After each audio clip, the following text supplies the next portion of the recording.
అదే దీంట్లో ముందుగా చెప్పినట్టు బిగుతుతనము ఊపిరితిత్తుల్లో స్పాంజి లాగా అంటే త్వరగా శ్వాసలో విచ్చుకోవడం, మళ్ళీ స్పాంజీ యాక్షన్తో మూసుకొని మళ్ళీ గాలిని బయటికి వెలుపలికి పంపించగలిగే కెపాసిటీ అనమాట. ఇది తగ్గినప్పుడు సడన్గా శ్వాస తీసుకున్నప్పుడు వెళ్ళినప్పుడు దగ్గు రావడం ఇది జరిగే అవకాశం ఉంటుంది. సో పొడి దగ్గు ఎక్కువగా మనం అబ్జర్వ్ చేస్తున్నాం. అంటే it is nothing related to infection అనమాట. అక్కడ ఇన్ఫెక్షన్ కానీ బ్యాక్టీరియా కానీ వైరస్ కానీ లేదు, అయినా కూడాను దగ్గు అనేది మాత్రం ఉంటుంది. కానీ ఇలాంటి తత్వం మనము వేరే వాటిల్లో యూజువల్గా అలర్జిక్ టెండెన్సీ ఉన్న వాళ్ళలో కూడా చూస్తాం. నార్మల్గా కోవిడ్ రాకమునుపు కూడా పొడి దగ్గు ఉన్నింది కదా. సో అలాగా ఆలోచించుకుంటే దీంట్లో ఈ కేటగిరీ వాళ్ళు కూడా ఎక్కువగా పెరిగారు ఈ మధ్య.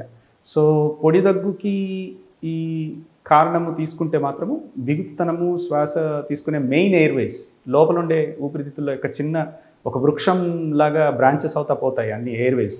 అలా కాకుండా పెద్ద పెద్ద నాళాల్లో, శ్వాస తీసుకునే నాళాల్లో గిన ఇబ్బంది ఎక్కువ ఉంటే దగ్గు అనేది కొద్దిగా ఎక్కువగా పొడి దగ్గు లాంటిది వచ్చే అవకాశం ఎక్కువ ఉంటుంది. దానికి యాక్చువల్లీ ఏమవుతుందంటే పొడి దగ్గుకి అలర్జిక్ ఎయిర్వేకి ట్రీట్ చేసినట్టు మనం పల్మనాలజిస్ట్ యొక్క పర్యవేక్షణలో ఒకసారి టెస్ట్, పల్మనరీ ఫంక్షన్ టెస్ట్ అనేది ఒకసారి చేసి చూసి పొడి దగ్గుని కూడా మనము తేలికపాటి ఇన్ఫెక్షన్లు ఏమైనా ఉన్నాయా అని ఆ ఇన్ఫెక్షన్స్ని ట్రీట్ చేసి, లైక్ ఏటిపికల్ ఇన్ఫెక్షన్స్ అంటాం. ఇప్పుడే మనం తీసుకున్నాం ఈ సీజనల్ ఇన్ఫెక్షన్ చలికాలం మొదలయ్యే సమయంలో ఉండే ఇన్ఫెక్షన్స్కి యూజువల్గా జ్వరం రావాలని లేదు, ఒక్కోసారి ఊరికి దగ్గుతో కూడా రావచ్చు.